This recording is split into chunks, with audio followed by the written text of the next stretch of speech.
বাজি বাজি নিয়ে রংবাজি, এটাও হাসপাতাল। হ্যাঁ, ইসলামপুর মহকুমা হাসপাতাল। ইসলামপুর মহকুমা হাসপাতালের ভেতরে জেলা পরিষদের ভবন, সেটা লিজ দেওয়া অনুষ্ঠান বাড়ির জন্য। আর সেখানেই শিশু বিভাগের পাশে বিরাটভাবে ফাটলো বাজি।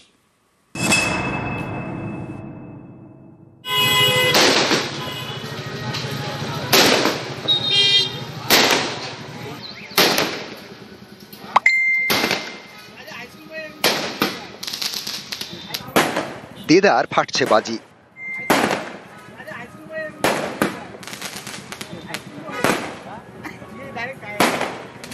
উত্তর দিনাজপুরের ইসলামপুর মহকুমা হাসপাতাল, হাজার হাজার রোগীর বড় ভরসা।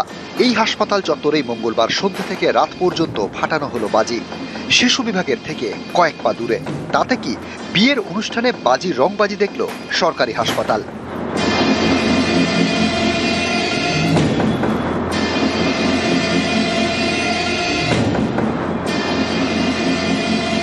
এমন ভাবে বাজির আওয়াজে আমি বাইরে বেরিয়ে আসলাম।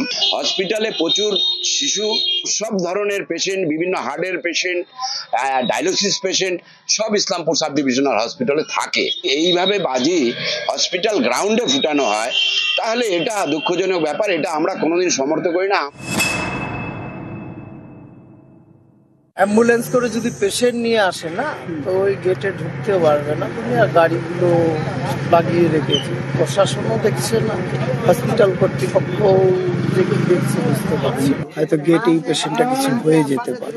সবারই জানা হসপিটাল এরিয়া 100 মিটারের মধ্যে শুধু আতশবাজি কেন, কোন রকম সাউন্ড সিস্টেম বাজানো উচিত না।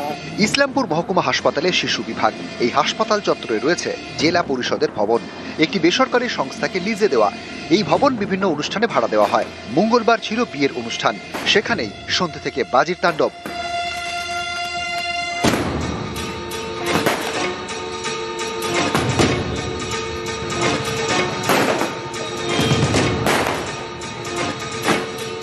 বিয়ে বাড়ির পাশে হাসপাতাল, হাসপাতাল চত্বরে বাজি ফাটানোই যায় না, কিন্তু সেসব কে মানছে?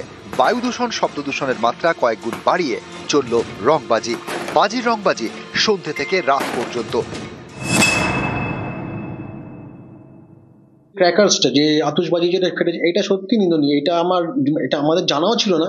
অতিথি নিবাস লাগাও হচ্ছে আমাদের শিশু বিভাগ ওয়ার্ডটা, একদম বাচ্চাদের যে বিভাগটা, স্যার সেখানে তো আরো বেশি সচেতন নিরাপত্তা থাকা উচিত। বহুবার ওনাদের ইনফর্ম করেছিলাম, সেটা ওনারা যদি সচেতন না হয়, এবার আমরা এসডিও থ্রু যা পদক্ষেপ নেব, এবার যা ফার্দার পদক্ষেপ নেওয়ার উনি নেবেন ব্যবস্থা। উত্তর দিনাজপুর থেকে চঞ্চল মোদক, নিউজ 18 বাংলা।